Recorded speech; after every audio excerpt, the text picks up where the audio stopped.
Hi, everyone, and welcome to Feed and Grain Chat. I'm your host, Elise Schaefer, editor of Feed and Grain. This edition of Feed and Grain Chat is brought to you by Watt Global Media and feedandgrain.com. Feedandgrain.com is your source for the latest news, product, and equipment information for the grain handling and feed manufacturing industries. Today, I'm joined by Lara Moody, Executive Director of the Institute for Feed Education and Research. She's here to tell us how IFEEDER is leading the way in feed industry sustainability. Hi, Lara. Thanks for joining me today. Hey, Elise. Thanks for having me on this morning. Absolutely. Now, 2024 was a year of achievements for IFEEDER. Can you tell me what the most significant one was and how this will shape the foundation's direction moving forward? Yeah, I put some thought into this, and IFEEDER, as everyone knows, is the research and education foundation that supports the American feed industry.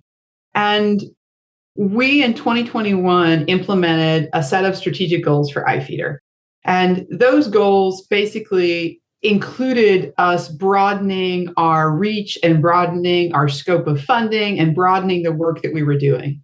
And so the biggest accomplishment, I think, that we recognized this year was that in 2021, we had $2.1 million in active projects underway within IFEEDER, and 80% of those projects were being funded by animal feed and pet food industry members.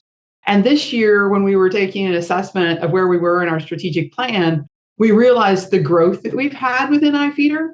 And so this year, we have 4.8 million in active projects, so almost doubling, more than doubling the amount of projects we have underway. 40% of the funding is coming from industry members, and the other 60% is coming from partners and grant supporters. So that's really valuable for the feed industry because it means that we can continue to grow and do more and more to invest in the industry and to support its research, either through targeted research efforts like the amino acid vitamin project that we're just kicking off this month, or doing more educational programs in the sustainability space like we're doing today. That one piece isn't a particular project. It's instead the overall operating and functioning of IFEEDER that's allowing us to do more for the industry. The Sustainability Toolkit now offers resources on 16 material issues for the feed industry. Can you share more about the process of identifying those issues and how they can help stakeholders with their sustainability journeys? Right. So as you identified, one of the resources we developed this year was on materiality and material issues for the feed industry. And just for a definition for those listening, materiality is the threshold at which certain issues become relevant enough that a company wants to report on them. And so when you're identifying issues as material, it basically means that you've recognized it's important to stakeholders, that could be internal or external, something that you want to set a benchmark for so that you can aim for continuous improvement, and that it's something that you are measuring and reporting progress on. And so we identified these 16 material issues that we felt, and I shouldn't just say we as IFEEDER, but we as a collective of about 25 different feed industry members, identified those as important to the industry. And then we gathered information to identify their importance, their value, why an industry member would care about them, and then examples of what feed industry members were doing to actually accommodate those. And so when an entity is starting down their sustainability journey, doing a materiality assessment is a common place to start. And it essentially means taking a look at issues that are important to you, either through a survey of internal employees or a survey of internal and external stakeholders, and identifying which ones are important to you, and then taking those steps, right, to benchmark and then track progress in those areas. And so the resource that we provided is a starting place for industry members to do that. Now, IFEEDER has been on the forefront of developing life cycle assessment resources for the feed industry.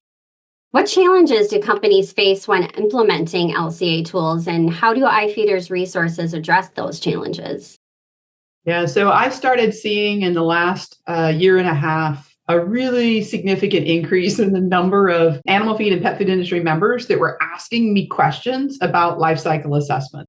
because they had customers that were asking them about life cycle assessments for their different ingredients and products. I think the biggest challenge that folks face is how to get started, what decisions you need to make, how much resources you want to contribute to working in the LCA space.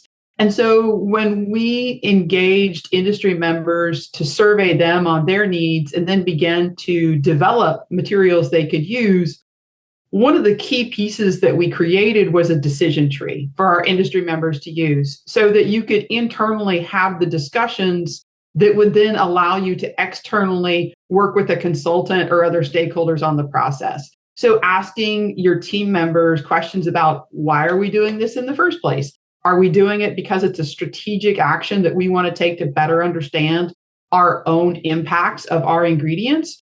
Or are we doing it because a customer is asking for the information and we want to be able to better engage them and respond to them in those questions? Or is it because we have some regulatory needs? So maybe if you're somebody who's exporting into Europe, you're having to do it to apply to the EU regulations around footprinting. And so that's an initial place to ask questions. But then there are other things in the decision tree that would allow you to address, are you going to do all this internally? Are you going to do the work on your own? How many people do you have on your team that can put time and resources to that? Or are you better to go external and have a consultant come in and help you and work with your team on that? And what might that look like?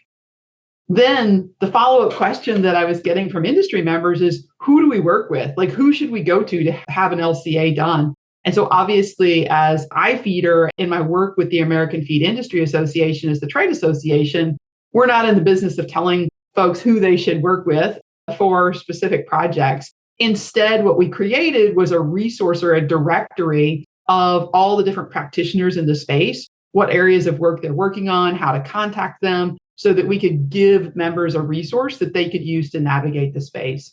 So that's the type of information that's available in that LCA resource. And I think those are the key questions that our industry members are asking when they're just starting the process. Now, recently at IPPE, you previewed IFEEDER's forthcoming feed ingredient consumption report and the pet food report. Can you give us a glimpse into any trends or highlights you'd like to share with us today? The feed ingredient consumption report is really an interesting piece of work for the industry. We last did the report in 2019 or using 2019 data. At that time, the report included a list of 48 different ingredients in its assessment. And now this new report has over 70 different ingredients in the assessment. So I think we're taking a deeper dive into some of the ingredients that the industry is using. From a trend standpoint, you're going to see some shifts. As we all know, there's been a growth in the biofuel space. And so we're starting to see a shift in some of those inclusion rates. So you see some increases in soybean meal inclusion rates and some decreases in, well, let's just say some changes depending on your species in distillers grains. And so I think some of those biofuel industry things are showing up in our ingredient report. Interestingly, we added to the ingredient consumption report a look at the circularity of ingredients, and in particular, the circularity by species. And so your listeners may be interested to know that the most circular species that we feed, number one, aquaculture, number two, equine, and then number three, dairy. And I think folks would be surprised at that because you think dairy, ruminant, the biggest circular, and maybe consumer, but the report indicates that it's aquaculture and equine that lead the way. So I think those are interesting. Corn is still king. So we've got 160 million tons of corn going as to feed in the US. And our number one state is Iowa as a top feed consumer. Relative to the pet food report, also quite interesting. Of course, the ingredients that we use in pet food are much more diverse than the ingredients that we use in our animal feeds. And so we looked at 602 different ingredients in the pet food report. That included an assessment of 9.2 million tons of product and ingredients. Relatively about $13 billion worth of pet food was included in the assessment. And so just from a species standpoint, we were looking at dogs and cats. The report, when you see it come out, looks not only at dry dog and wet dog food and dry cat and wet cat food, but also dog treats and cat treats. And so in that space, just some key, I would say, findings are that Dog food was the greatest amount of volume and of sales in the pet food space. So about 55% of all pet food sales for dog and cat were going to dry dog food. And that was about 38% of the sales volume.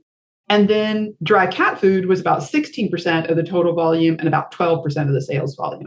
So both of those reports will be coming out in the coming months. We expect we'll release them in February and March, respectively. You can find information for those reports on ifeeder.org.